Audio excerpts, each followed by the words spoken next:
Hello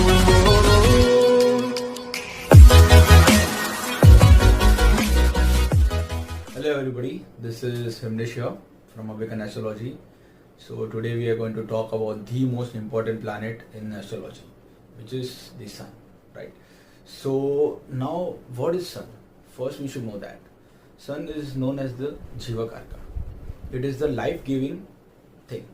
Without Sun, no life can exist. Actually in this plane, I don't know if anything can exist without the rays of Sun, any living thing. So Sun is known as a Jivakarka, the planet that gives life. So the element of Sun is fire, right? What does fire do? Whichever things goes into fire, it get purifies or it melts down. In a certain way, it melts down, right? So wherever the Sun is placed in your birth chart, it will try to purify you in that form. Okay, so Sun is like that fire that will purify you for the better good. But now Sun is also known as a malefic, as you must be knowing, as looking through various videos you might not come first here. So Sun is also known as the mild malefic. And the reason is that Sun makes you born, like you are born on earth due to the power of Sun. So Sun in the sense makes you go through life, and you all know life is hard. As a reason we say that Sun is mildly, we can say, goes on a negative side, but all the most is for the good. So Sun in your birth chart shows where your soul is. The soul is represented by the Sun, right?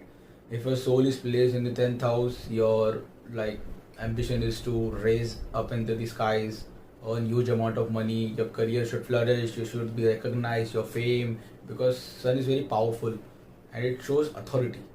Wherever Sun is placed, you will like to dominate that thing because it is the authority.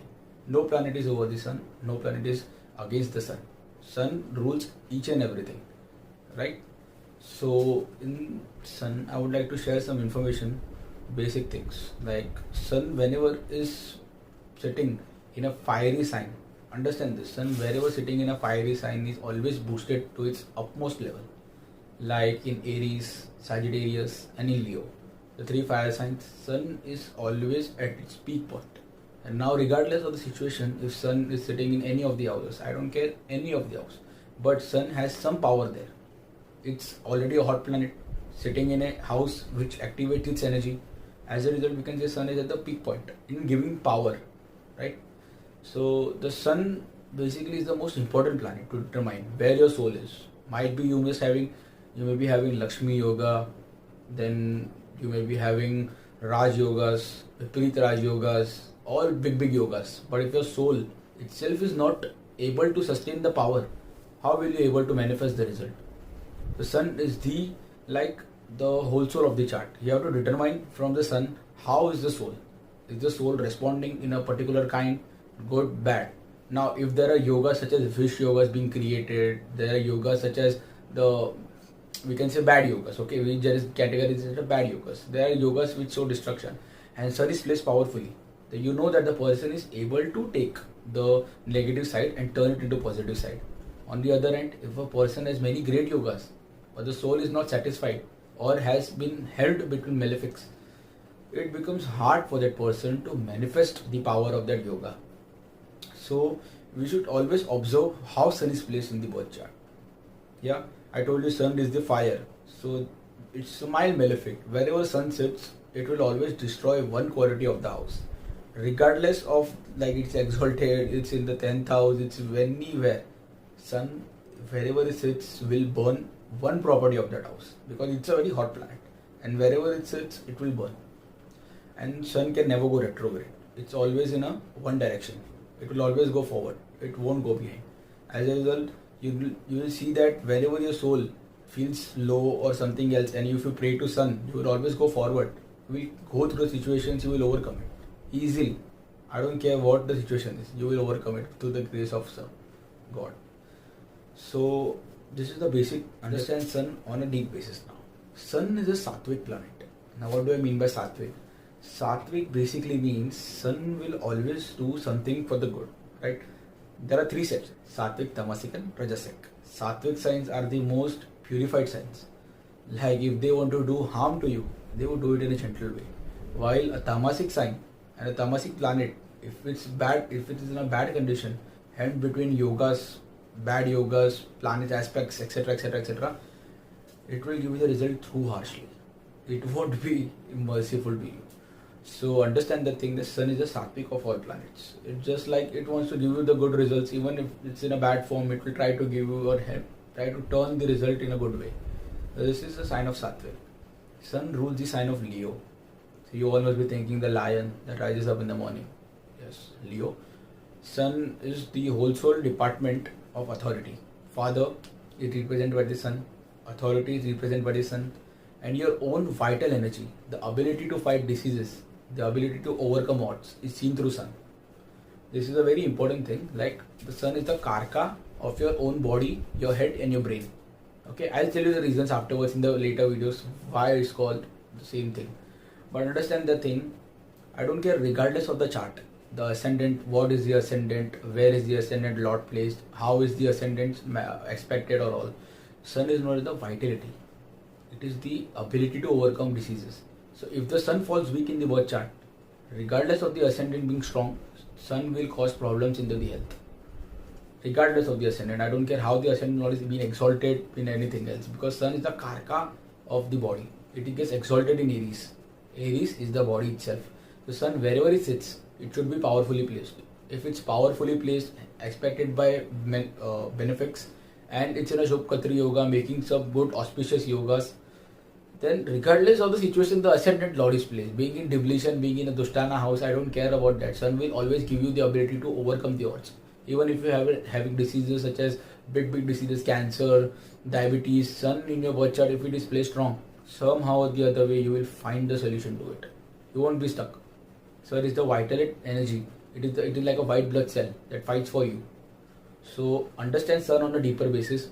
Wherever sun is placed, understand you want to rule that house. Your soul is meant to be there. At the same time, strive for that house. You need to understand how your soul works. If the one person who understands where the sun is placed and how it works would eventually know like how he has to deal with the things, right? The moon is also a major part. Moon is the emotions, right? Yeah, I'll come to that in another video.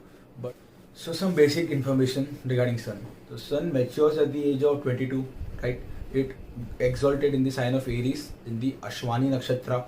Sun falls in Libra in the sign of Swati. Then we say sun is the element of fire. It controls Leo.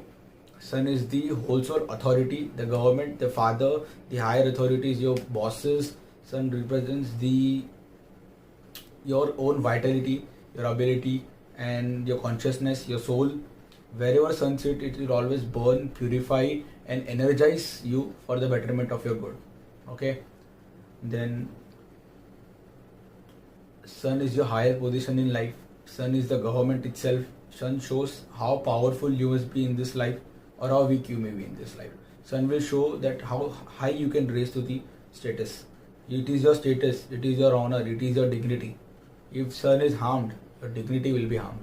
If sun is well placed, is in Digpala, it's in exaltation sign, or it's in a good powerfully placed aspects, then sun will show how your respect will be seen.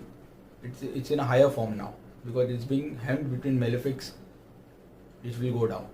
So understand sun is very important. It represents your leadership skills, your acting skills, how you act on a situation, how ruthless you are, how aggressive you are.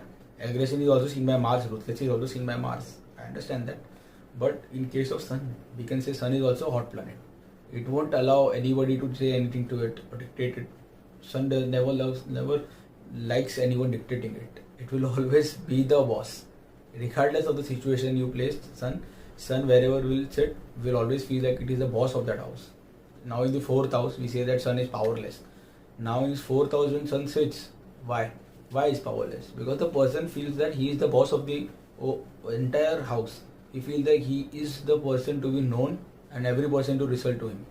As a result, nowadays each and every person has his own thought and views. So there are quarrels, there are troublesome, sun is harmed, sun is being like, I'll tell you regarding everything that regarding when I cover the series, directional strength, houses, Shadbal, Digbal, I'll tell you that. Right now you don't need to know. So understand, sun is the most important planet. So if a malefic sits in a sign of odds, you know the simple mathematical equation, minus into minus becomes plus. So the same thing applied here. When Sun acquires a malefic house, such as the 6th house of hard work, the Dushtana, the enemy sign, the house where you have to deal with obstacles, debts, issues. Sun places in the 8th house, such as sudden events, inheritance, events when you can go up, you can go down. The 12th house of losses, deaths. It is also out of that. So losses, deaths, then hospitals, courts. So Sun will protect you from that, regardless of where it is placed. Now I say, if Sun is even depleted in these signs, in the 6th, 8th or 12th house, even the Sun is depleted there by sign wise, or it's aspected by malefics, Sun will destroy one of the property of that house and it will be benefit for you. I told you, Sun wherever it is destroys one significance of the house. As a result, Sun when sits in the 6th house will completely destroy the enemy. Or if it doesn't destroy the enemy, it will eventually destroy your diseases. No diseases will harm you. When in the 8th house, it can even suppress the sudden events to a certain amount. Okay, and it can even destroy the inheritance also. That's, you can see it from other aspects, but most of the time it's always completely destroys the ups and downs in the person's life. The Sun becomes stable there because it is in the 8th house of longevity, and Sun is the Jiva Karka. It won't shorten your life. So that's why it reduces the ups and downs. Sun in the 12th house will protect you from losses because it destroys one of the significance. I don't care if it's in loss department, hospital or court or something. If there was a chance you would go to jail and Sun is placed in the 12th house, might be you didn't go to the jail. So or the hospital, you didn't get admitted to the hospital, you became fine. So this is because of Sun being in the 12th house. It destroys at least one significance of the house wherever it sits. So as a result, you know, Sun is very powerful in the Dushthanas. So we conclude our result for today of Sun, and hope you like the video. Please like, share and subscribe, and see you in the next video. Thank you.